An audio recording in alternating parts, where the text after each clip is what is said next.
FSL के द्वारा दोबारा से वहाँ पे घटनास्थल का निरीक्षण किया गया। तकनीकी साक्ष्य जब हमें वहाँ पे नए तरीके के मिले तो उसके बाद दोबारा से उससे पूछताछ की गई।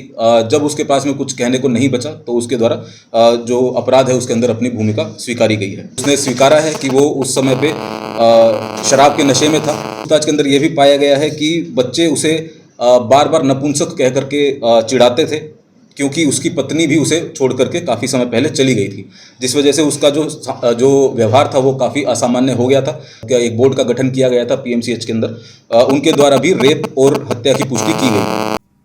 नमस्कार, संतोष की रिपोर्ट में आप सबों का स्वागत है। और आज हम संतोष की रिपोर्ट में बात जहानाबाद के उस स्कूल की करने जा रहे हैं जिसका नाम गुरुकुल है। गुरुकुल में 4 दिन पहले एक घटना घटी थी। एक 5 वर्ष के मासूम बच्चे के साथ बड़ी ही दरिंदगी के साथ घिनौना हरकत हुआ था। उस मामले में कई तरह की बातें आई। आखिरकार पोस्टमार्टम रिपोर्ट भी उस घिनौने हरकत का को प्रमाणित ही नहीं किया। उस पूरे पोस्टमार्टम रिपोर्ट ने यह स्पष्टता के साथ कहा कि किस तरीके की दरिंदगी उस 5 वर्ष के बच्चों के साथ हुआ है। आज एसपी जहानाबाद प्रेस कॉन्फ्रेंस की है इस मुद्दे को लेकर, और उस प्रेस कॉन्फ्रेंस में ही कई ऐसी बातें उन्होंने कही है जो दिखा रहा है कि भले ही एसपी साहब 4 बार गए हों इस स्कूल में, लेकिन पूरे मामले की गहनता से जांच की जरूरत है। खुद कह रहे हैं कि गार्ड जहानाबाद से शराब लेकर आया था। कहां से शराब लाया? क्या वो शराब जहां से लाया उसकी गिरफ्तारी हुई? क्या उससे पूछताछ हुआ? क्या ये जो कहना है कि गार्ड को लोग चिढ़ाते थे, कहते थे तुम नपुंसक हो, ये बात कहां से आ गई? उसमें उस 5 वर्ष के बच्चे का क्या गुनाह था? तो ठीक से नपुंसक किसको कहते वो समझ भी नहीं पा रहा था। कैसे समझ पाएगा? और जो कुछ भी जहानाबाद एसपी ने कहा है, हो सकता है कि घटना पूरी तौर पर गार्ड पर ही केंद्रित हो, लेकिन पूरे इस तरीके की घटना का एक जो साइकोलॉजी है, उस साइकोलॉजी को एसपी इनकार कर रहे हैं। यह एक्सीडेंटल घटना हो ही नहीं सकता है। जरा सुनिए जहानाबाद एसपी क्या कर रहे हैं। देखिए, दिनांक 6/4/2026 को कड़ोना थाना अंतर्गत ग्राम कनोदी स्थित गुरुकुल हॉस्टल में एक बच्चे की संदिग्ध मृत्यु की सूचना प्राप्त हुई थी, जिसमें आक्रोशित ग्रामीणों के द्वारा NH-22 के ऊपर जाम कर दिया गया था। तत्पश्चात हमारे द्वारा अनुमंडल पुलिस पदाधिकारी सदर को वहां पे भेजा गया दल बल के साथ में, और घटनास्थल का निरीक्षण करते हुए आक्रोशित ग्रामीणों को समझा बुझा करके जाम हटवाया गया तथा शव को पोस्टमार्टम हेतु पीएमसीएच में भेज दिया गया। उसके बाद मृतक के पिता के द्वारा कांड संख्या 321/26 दिनांक 6/4/2026 कड़ोना थाना में रजिस्टर कराया गया, जिसके अंदर प्राथमिकी अभियुक्त तरुण कुमार उर्फ गांधी सर, जो गुरुकुल हॉस्टल के संचालक थे, उनके खिलाफ एवं अन्य कर्मियों के खिलाफ दर्ज कराया गया। इसके अंदर अपर पुलिस अधीक्षक जहानाबाद मुख्यालय एवं अनुमंडल पुलिस पदाधिकारी सदर जहानाबाद के नेतृत्व में एक SIT की टीम का गठन किया गया। उसको टीम ने जो अनुसंधान प्रारंभ किया मानवीय एवं तकनीकी आधार पे, जो हमारे को सफलता मिली है कांड के उद्भेदन में, उसके लिए आज ये प्रेस वार्ता बुलाई गई है। तो जो प्रथम दृष्टिया एविडेंस हमारे को मिले थे, उसको मद्देनजर रखते हुए जो संचालक थे अभियुक्त तरुण कुमार उर्फ गांधी सर, उनको हम लोगों ने पहले ही न्यायिक हिरासत भेज दिया गया था। अग्रतर अनुसंधान के क्रम में जो संदिग्ध कैंटीन गार्ड मुकेश कुमार उर्फ सुदामा, जिसका उम्र करीब 46 वर्ष है तथा पाली थाना के अंदर कोई गांव है, वहाँ पे बेम्बई गांव का रहने वाला वो है, उसको निरुद्ध करते हुए पुलिस अभिरक्षा में रखकर कड़ाई से पूछताछ की गई। पूछताछ करने के क्रम में पहले उसके द्वारा अपनी जो भूमिका थी इस अपराध में वो नहीं स्वीकारा गया। एफएसएल के द्वारा दोबारा से वहाँ पे घटनास्थल का निरीक्षण किया गया। तकनीकी साक्ष्य जब हमें वहाँ पे नए तरीके के मिले तो उसके बाद दोबारा से उससे पूछताछ की गई। जब उसके पास में कुछ कहने को नहीं बचा तो उसके द्वारा जो अपराध है उसके अंदर अपनी भूमिका स्वीकारी गई है। इसके अंदर उसके द्वारा मोटिव भी बताया गया है कि किस कारण से ये अपराध उसके द्वारा किया गया। तो उसने स्वीकारा है कि वो उस समय पे शराब के नशे में था। उसने एक टाउन थाना अंतर्गत कौन सी जगह टेंदी बिगा से जाकर के शराब की कोई बोतल खरीदी, जिसके अंदर उसने फिर उसके बाद वो शराब के नशे में वहाँ पे हॉस्टल में जाकर के अपना कमरा खोल करके वो सो रहा था। जब बच्चों की आवाज़ उसको रात को सुनाई दी कि जो टीवी है वो बंद हो गया है, उसके बाद में जब छोटे बच्चे वहाँ से गुजर के अपने बाथरूम के रास्ते से वहाँ पे जाने लगे तो वो उनके ऊपर नज़र रख रहा था। जो बच्चे थे उनसे पूछताछ के अंदर ये भी पाया गया है कि बच्चे उसे बार बार नपुंसक कह करके चिढ़ाते थे, क्योंकि उसकी पत्नी भी उसे छोड़ करके काफ़ी समय पहले चली गई थी, जिस वजह से उसका जो व्यवहार था वो काफ़ी असामान्य हो गया था। जो हॉस्टल के संचालक थे गांधी जी, उनके साथ भी उसके संबंध अच्छे नहीं थे। उनको भी वो काफ़ी बार धमकी दे चुका था कि हम कोई ऐसा यहाँ पे कांड करेंगे जिससे तुम्हारा हॉस्टल बंद हो जाएगा। यही सभी चीज़ों का मोटिव उसके द्वारा बताया गया।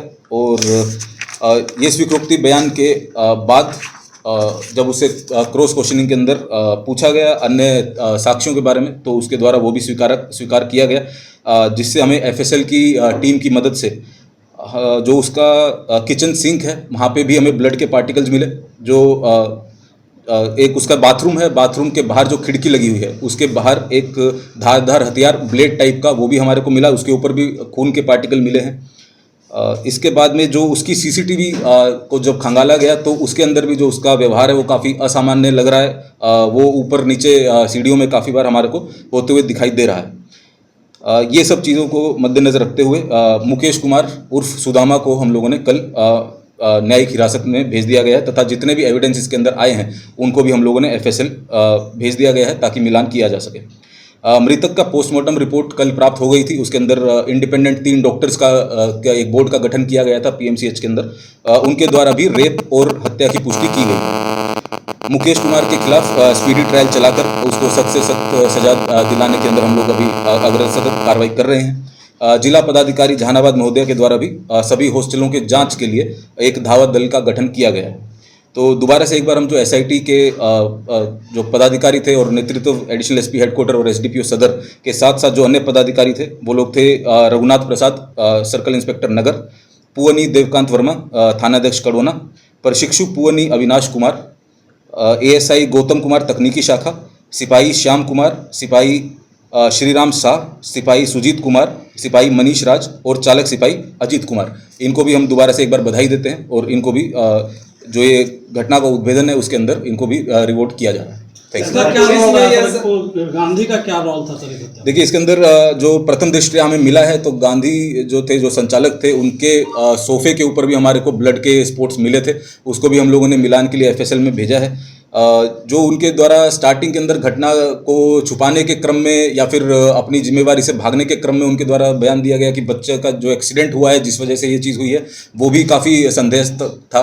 तो जब एफएसएल की रिपोर्ट आ जाएगी और उसका मिलान हो जाएगा तो हम लोग उनके ऊपर और ज़्यादा डिटेल बता पाएंगे। बच्चे के साथ प्रकृति को अनाचार कौन कौन लोग मिलकर किए थे? क्या देखिए, इसके अंदर हाँ जी, और लोग थे? नहीं, इसके अंदर जो सुदामा का स्वीकृति बयान आया है उसके अंदर उसने पूरी तरीके से स्वीकारा है कि वो अकेला था, उसके द्वारा अकेले ही ये साइको था सर ये सुदामा। हाँ, जैसा हमने आपको बताया कि उसका जो व्यवहार था काफ़ी असामान्य हो गया था। उसकी पत्नी उसको छोड़ करके चली गई थी, उसके घर परिवार में कोई था नहीं और वो काफ़ी कुंठित रहता था ये सब चीज़ों को लेकर के, क्योंकि वो एक अपाहिज था और प्लस साथ में जो बच्चे थे उसको नपुंसक कह के चिढ़ाते थे, जिस वजह से जो उसके बच्चे का जो कट के निशान है वो भी काफ़ी सारी जगह पे जो दिखाई दे रहे हैं, तो वही बदले की भावना से जो कट मार्क्स दिखे हैं वो भी उसने स्वीकारा। संलिप्तता तो सबकी है इसमें? हाँ जी, जो घटना घटी है उसमें संलिप्तता तो सभी लोगों की है। देखिए, इसके अंदर संलिप्तता जो रेप एंड मर्डर है उसके अंदर तो डेफिनेटली जो सुदामा है, जो सिक्योरिटी गार्ड है, उसके खिलाफ हम लोग चार्जशीट कर रहे हैं।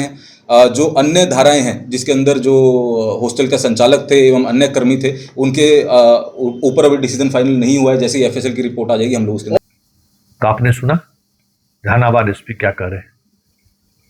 इस तरीके का कृत्य करने वाला व्यक्ति साइको होता है। इस तरीके का कृत्य करने वाला व्यक्ति मानसिक तौर पर विकृत होता है और अगर ये पहली बार किया है ये संभव ही नहीं है, जबकि वो उस स्कूल में कितने दिनों से गार्ड है, लंबे समय से वो गार्ड का काम करता है और गार्ड इतना होशियार कि कहाँ पर सीसीटीवी का ये कैमरा काम नहीं करता है, इतनी समझदारी गार्ड को, वाह क्या बात है। एसपी साहब का तर्क बड़ी जबरदस्त कि गार्ड को जो है पता था कि कहाँ पे जो है सो सीसीटीवी फुटेज में कैमरा में चीजें नहीं आती हैं, ऐसी जगह पर उस बच्चों के साथ दरिंदगी की गई है। हो सकता है इतना स्मार्ट गार्ड हो, क्योंकि इस तरीके के कृत्य करने वाला आदमी सिर्फ साइको ही नहीं होता है, मानसिक तौर पर काफी एक अलग क्राइम की दुनिया में एक अलग तरीके का थ्योरी उसके दिमाग में चलता है। हो सकता है कि वो इस हद तक उसके पास जानकारी हो कि कहां पर हम बच्चों के साथ क्या करेंगे तो कैमरा में कैद नहीं होंगे। जो गार्ड इस स्तर पर सोचता हो वह मनोरोगी तो है ही, साथ साथ साइको किलर भी है। और ऐसे में सिर्फ एक बच्चे के साथ इस तरीके का कृत्य, वो भी पहली बार, कदापि हो ही नहीं सकता है। एसपी साहब, एक बार फिर से इस पूरे मामले में हमें लगता है कि डीजीपी साहब को दखल देनी चाहिए। गार्ड के सहारे केस को समाप्त करने की साजिश तो नहीं है, गार्ड के सहारे केस के उस गुनाहगार को बचाने की कोशिश तो नहीं है इस प्रेस कॉन्फ्रेंस के माध्यम से, क्योंकि सिर्फ वो 5 वर्ष का बच्चा जो 1 सप्ताह पहले स्कूल आया था वही इस गार्ड का शिकार बने, कोई जरूरी नहीं है। इस गार्ड की जो मानसिकता है और जिस तरीके से वो बच्चों को ट्रैप करता है, कैमरे की नजर से चुराकर उसके साथ इस तरीके का कृत्य करता है, ये पहली घटना हो ही नहीं सकती है।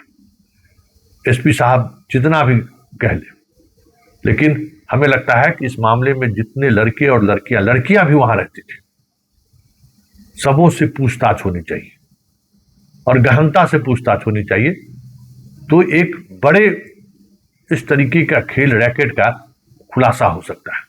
हमें लगता है कि एसपी साहब उस बदनामी की वजह से इन चीजों को नजरअंदाज कर रहे हैं।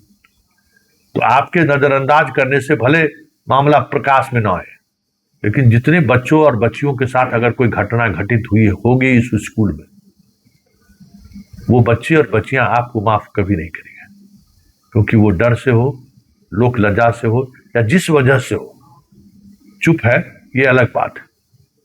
लेकिन जिस तरीके की घटना इस स्कूल में हुआ है, वो सिर्फ एक गार्ड पर पूरी वारदात को थोप कर एसपी भले पीठ थपथपा ले, सच्चाई कुछ और बयां कर रही है एसपी के बयान से ही। और हमें लगता है कि डीजीपी साहब को स्पेशल इस तरीके के मामले में सीआईडी टीम हो या स्पेशल जो जांच टीम है उससे एक बार खुद जांच करें, क्योंकि ब्लेड का इस्तेमाल, शराब का इस्तेमाल, ये सब एक रणनीति का हिस्सा है। क्राइम करने से पहले इस तरीके की चीज़ों को कहीं न कहीं पर लोग काम करता है। सीसीटीवी ऐसे जगहों पर बच्चों को पकड़े जहाँ सीसीटीवी कैमरा के जद में हम नहीं आए, ये दिखा रहा है कि ये मामूली अपराध नहीं है। यह एक ऐसा अपराध है जो जिसको आप अलग संज्ञा दे सकते हैं, अलग नाम दे सकते हैं। बच्चों के शोषण का, बच्चों के साथ घृणित काम करने का, बच्चों के साथ दरिंदगी का, हमें लगता है कि वह काला अध्याय कहीं न कहीं उस गुरुकुल में छुपा हुआ है, जिसको बाहर लाने की जरूरत है।